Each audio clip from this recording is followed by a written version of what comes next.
নমস্কার বন্ধুরা, ঘরগিন্নি অলরাউন্ডার চ্যানেলে সকলকেই স্বাগত। প্রতিদিনের মতো আবারও আমি চলে এসেছি একটা রেসিপি নিয়ে। আজ বানাচ্ছি ফ্রায়েড রাইস। ফ্রায়েড রাইস তোমরা প্রত্যেককেই বানাতে পারো, কিন্তু আমি কিভাবে বানাই সেটাই তোমাদের সাথে শেয়ার করব। ফ্রায়েড রাইস বানাবার জন্য আমি এখানে 750 গ্রাম মতো বাসমতি চাল নিয়েছি। বাসমতি চালটাকে খুব ভালো করে জল দিয়ে ধুয়ে পরিষ্কার করে নেওয়ার পর আমি আধ ঘন্টা মতো জলে ভিজিয়ে রেখে দিয়েছিলাম। এখন আমি হাঁড়িতে জল গরম করে নিয়ে আমি চালগুলোকে দিয়ে দিচ্ছি।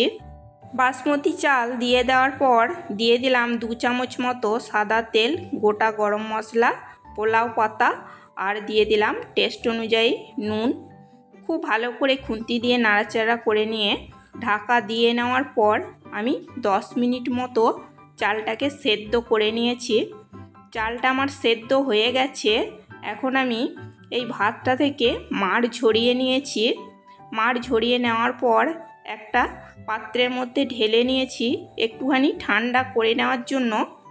আর কড়াইতে আমি দিয়ে দিয়েছি কিছুটা পরিমাণ সাদা তেল আর দিয়ে দিয়েছি ফোড়নে শুকনো লঙ্কা, গোটা গরম মশলা আর তেজপাতা, শুকনো লঙ্কা, গোটা গরম মশলা একটু ভেজে নেওয়ার পর দিয়ে দিয়েছিলাম কাজু আর কিশমিশ ভেজে নেওয়ার পর দিয়ে দিয়েছিলাম গাজরও একটু নাড়াচাড়া করে ভেজে নেওয়ার পর দিয়ে দিয়েছি বিনস আর দিয়ে দিলাম অল্প একটু নুন দিয়ে দেওয়ার পর খুব ভালো করে নাড়াচাড়া করে ভেজে নেওয়ার পর দিয়েছিলাম ক্যাপসিকাম দিয়েও নাড়াচাড়া করে ভেজে নেওয়ার পর এখন আমি ভাতটা দিয়ে দিলাম। ভাতটা দিয়ে খুব ভালো করে নাড়াচাড়া করে মিশিয়ে নিচ্ছি। আমি এখানে 4টে গাজর, একটা ক্যাপসিকাম আর অল্প কিছু বিনস কেটে নিয়েছিলাম।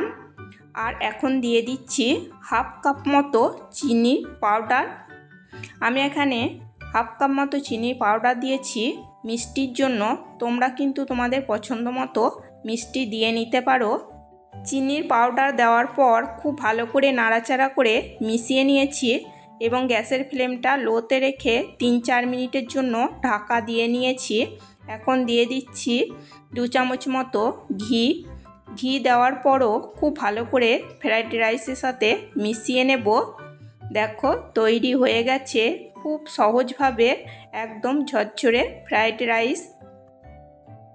আমার রেসিপি যদি তোমাদের ভালো লেগে থাকে তাহলে একটা লাইক করে দিও, সাবস্ক্রাইব করো, কমেন্ট করো এবং প্রচুর শেয়ার করে আমার পাশে থেকো। আজকের মতো এই পর্যন্তই। আবার আসবো অন্য কোনো নতুন রেসিপি নিয়ে। সবাই সুস্থ থাকবে, ভালো থাকবে। চলো টাটা, বাই।